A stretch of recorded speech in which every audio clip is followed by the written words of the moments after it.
প্রিয় বন্ধুরা, আপনারা সবাই কেমন আছেন? আশা করি ভালো আছেন। আজও চলে এসেছি একটি নতুন ভিডিও নিয়ে। বর্ষাকালে অতিরিক্ত আর্দ্রতা, বৃষ্টির পানি ও ঠান্ডা আবহাওয়ার কারণে মুরগির রোগের ঝুঁকিটা অনেকটা বেড়ে যায়। তাই এই সময় সঠিক ব্যবস্থাপনা খুবই গুরুত্বপূর্ণ।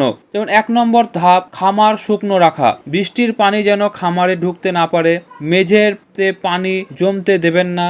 ভিজা লিটার যেমন কাঠের গুঁড়ো বা ধানের তুষ বদলে ফেলাই ভালো। তার কারণ হচ্ছে ভিজা ধানের তুষ বা কাঠের গুঁড়োর ওপর মুরগিরা যখন থাকবে তার অটোমেটিক একটা রোগ সৃষ্টি হবে। ঠান্ডা লেগে গেলেই মাথা ঝিম ধরে থাকবে, খাবে কম, এই সবগুলো বেশি দেখা দেয়। যেমন আমার খামারের কথাই আমি বলি, আমি যেহেতু মুরগি পালি অনেকদিন থেকেই, আলহামদুলিল্লাহ যদি বিড়ালে যদি ক্ষতি না করে দেয় তাহলে আলহামদুলিল্লাহ আমার খামারটিকে ইনশাল্লাহ 6 মাসের মধ্যে বেশ বড় সড়ো করে করতে পারা যাবে, যদি হিংস্র প্রাণীতে না খেয়ে। আর বর্ষাতে যদি মুরগি সঠিকভাবে যত্ন করতে পারি তাহলে। তো আজ সেই কথাই আমি আপনাদেরকে বলবো, বর্ষাকালে মুরগি পালন কিভাবে যত্ন আমি নিই। 2 নম্বর ধাপ হচ্ছে পর্যাপ্ত বাতাস চলাচলের ব্যবস্থা করুন। খামারে বাতাস ভালো চলাচল ব্যবস্থা থাকতে হবে, তবে ঠান্ডা বাতাস বা বৃষ্টির ছাট যেন সরাসরি মুরগির গায়ে না লাগে বা খামারের ভিতর না ঢুকে, এদিকে আপনাকে লক্ষ্য রাখতে হবে। পরিষ্কার খাবার ও পানি। বর্ষাকালে সরাসরি ভিজা খাবার মুরগিকে দিবেন না।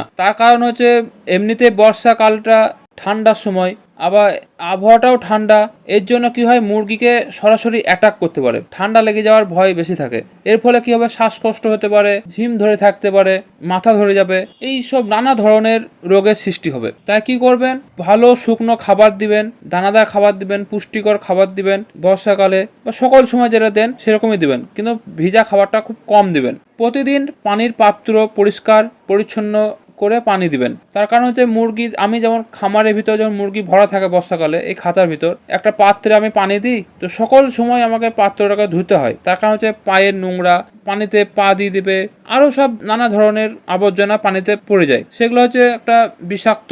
ওতে কি হবে, মুরগিতে পাতলা পায়খানা, চুনের মতন পায়খানা হবে, আরো বিভিন্ন ধরনের রোগ সৃষ্টি হবে। তাই ওই পাত্রটাকে যখনই পানি দিবেন তখন একবার করে ধুয়ে নেবেন। 4 নম্বর ধাপ, সময় মতো টিকা দিন। আমার খামারের কথাই বলি, আমি যেমন আজ পর্যন্ত হাঁস বলেন বা মুরগি বলেন টিকা করাইনি। এর ফলে বর্ষাকালে বা শীতকালে আমরা বিশেষভাবে যত্ন নিতে হয়। কারণ বর্ষাকালে আমি খামারের ভিতর মুরগি ভরে রাখি, মানে ছাড়ি না। আর শীতকালে আমার কিছু মুরগি মারা যায়, তার কাছে শীতকালে একটা অ্যাটাক আসে, সেই অ্যাটাকটা হচ্ছে খুব মারাত্মক হয়। শীতের আগে মুরগি মারা যায়, নাহলে শীতের পরে।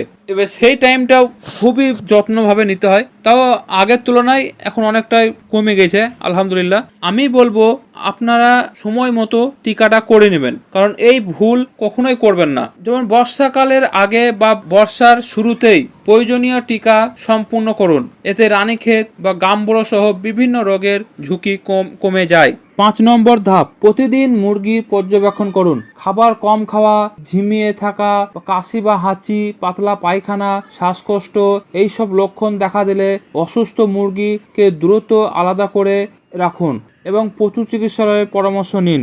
আজকের মতো এটুকুই, সকলে ভালো থাকবেন।